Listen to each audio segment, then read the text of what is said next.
I am looking for an honest man, Diogenes. Imagine you're at the crossroad of society's expectations and your deepest personal truths. What if the real key to personal freedom lies not in relentless striving or accumulating more, but in stripping back to the essentials of what makes us truly human? Join us as we explore the potent ancient philosophy of Cynicism as practiced by Diogenes of Sinope, a liberating, radical way of living that promises freedom through simplicity and a deep commitment to authenticity. Welcome to Pondering Psyche, where we dive deep into psychology, philosophy, and big ideas that make you go, In this episode, we dive into a philosophy that many misunderstand yet holds a secret to liberation: cynicism. Not the modern cynicism associated with distrust and skepticism, but the classical, life-affirming cynicism that Diogenes embodied. It is the privilege of the gods to want nothing, and of godlike men to want little. Diogenes. He challenged the status quo, living in accordance with nature and valuing freedom over societal approval. What if we could reclaim this powerful cynicism to enhance our own lives, stripping away the unnecessary to discover what truly matters? Join us as we explore how the principles of ancient cynicism could help us navigate the complexities of modern life and find true personal freedom. Why should classical cynicism matter to you? Because it challenges us to reevaluate what truly matters in our lives. True cynicism isn't about dismissing everything or being a mistrusting skeptic. This philosophy provokes us to shed societal expectations and superficial wants and desires masquerading as needs, focusing instead on what genuinely enriches us. By adopting elements of cynicism, you're not stepping into a life of denial, but one of freedom. It's about finding liberation in simplicity and discovering that true satisfaction comes from living without pretense. What is classical cynicism? He has the most who is most content with the least. Diogenes. Originating with Diogenes in 5th century BCE ancient Greece, cynicism championed living in accordance with principles of nature and one's own natural sense of reason to achieving virtue. It's a philosophy that calls for radical authenticity, urging one to shed societal expectations and material excess. Cynicism's core principles revolve around self-sufficiency, simplicity, and practicing personal sovereignty, even if that comes into opposition with societal expectation or supposed rules of conduct. Diogenes, often seen as the archetype and father of cynicism, lived his philosophy to the fullest by rejecting materialism and societal norms in favor of a life that was in direct communion with nature. This bold philosophical stance influenced later philosophical movements like Stoicism. The Stoics adopt many cynical values but moderated them to fit within prevailing social structures. To be clear, Diogenes practiced his radical philosophy with every fiber of his being, a version of cynicism that admittedly is incompatible with modern society. However, by examining the simplicity and directness of cynicism, we find a message for our contemporary lives, challenging us to differentiate between what we genuinely need and what we are conditioned to desire. Diogenes' life and teachings on the cynical path. I pissed on the man who called me a dog. Why was he so surprised? Diogenes. Diogenes of Sinope led a life that was as unconventional as it was provocative. Born in Sinope in what is now modern Turkey, around 412 to 404 BCE, Diogenes' radical lifestyle made him a seminal figure in the philosophy of cynicism, which he practiced not merely as a theoretical discourse, but as a rigorous philosophy as a way of life, in which his life was a vivid tableau of his beliefs in action, making every day a living testament for his disdain for societal norms and materialism. Exiled from Sinope for defacing its currency, an act symbolizing his rejection of conventional values in the social order, Diogenes' methods were unorthodox, often using humor and irony to convey his disdain for materialism and societal norms. One of his most famous anecdotes involves him carrying a lamp in daylight, searching for an honest man, underscoring his skepticism towards the moral integrity of those in society.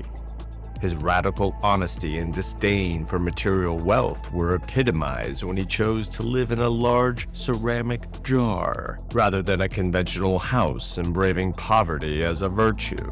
He was a contemporary of philosophers like Plato, whom Diogenes famously antagonized over his Academy's definition of man as a featherless bipedal being by plucking a chicken and declaring, "Here is Plato's man."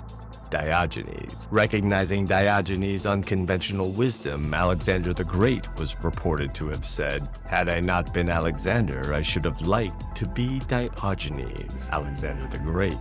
Ironically, it is said that Alexander himself literally stumbled upon Diogenes resting in the sunlight and offered to grant the philosopher any wish, to which Diogenes simply responded, "Stand out of my sunlight." Diogenes, according to Plutarch.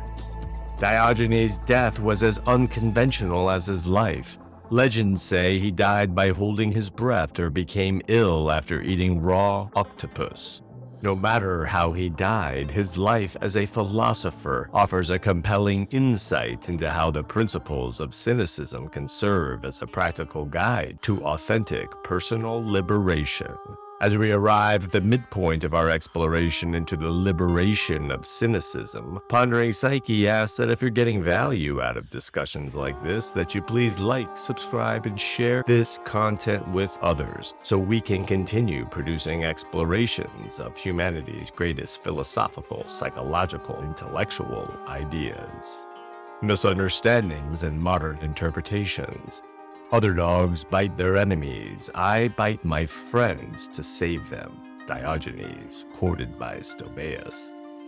The term cynicism has undergone a dramatic shift in meaning from its origins in ancient Greece to its modern negative connotation.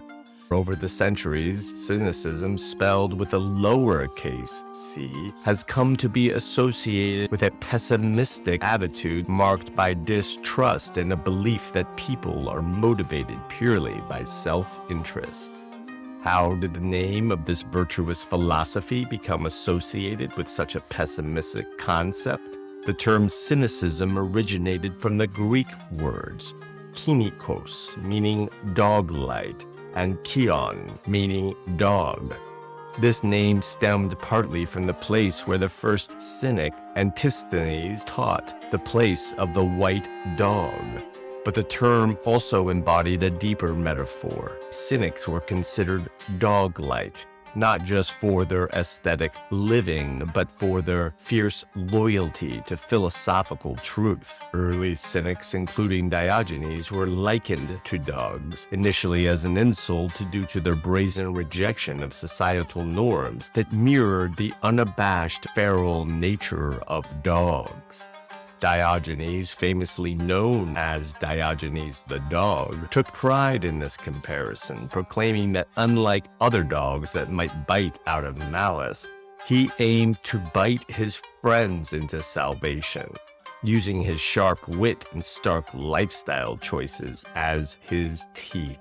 As centuries passed, the image of a cynic, critical of societal norms and living an aesthetic life, began to be perceived negatively, in part due to many so-called cynics philosophizing in the years following Diogenes' death, who failed to live as he lived and merely parroted his words without putting them into action as Diogenes did. The term cynic thus devolved, detached from its philosophical roots, to describe individuals seen as distrustful and bitterly skeptical of human motives, reflecting not a philosophical stance but a defensive and negative posture against a complex world. Applying cynicism in contemporary life. In a rich man's house there is no place to spit but his mouth. Diogenes. Navigating our materialistic world through the lens of classical cynicism offers a refreshing perspective. Cynicism teaches us to reject societal pressure by examining whether our desires, like the pressure to endlessly acquire the latest technology or fashion, or keep up with the Joneses on social media, are internally derived or imposed upon from the outside. It's about finding wholeness and self-sufficiency rather than external validation, which requires shutting out as much noise as possible in order for one to focus on what is truly important to one's authentic self, not needs sold to you by a corporate marketing team. Ask yourself, what does freedom truly look like for you? By delving deep into the ethos of Diogenes, you can explore ways to live intentionally, challenging the status quo, and crafting a life that echoes the core of who you are, free, fulfilled, and truly content. As we conclude our introduction to classical cynicism and the life of Diogenes of Sinope, remember that this is merely the beginning of a larger exploration into the depths of the psyche. If today's journey into the world of cynicism has sparked a flame of curiosity within you, let's keep that flame alive by clicking on this video for a deep dive into how Charles Bukowski's philosophy of don't try just might be the road to freedom.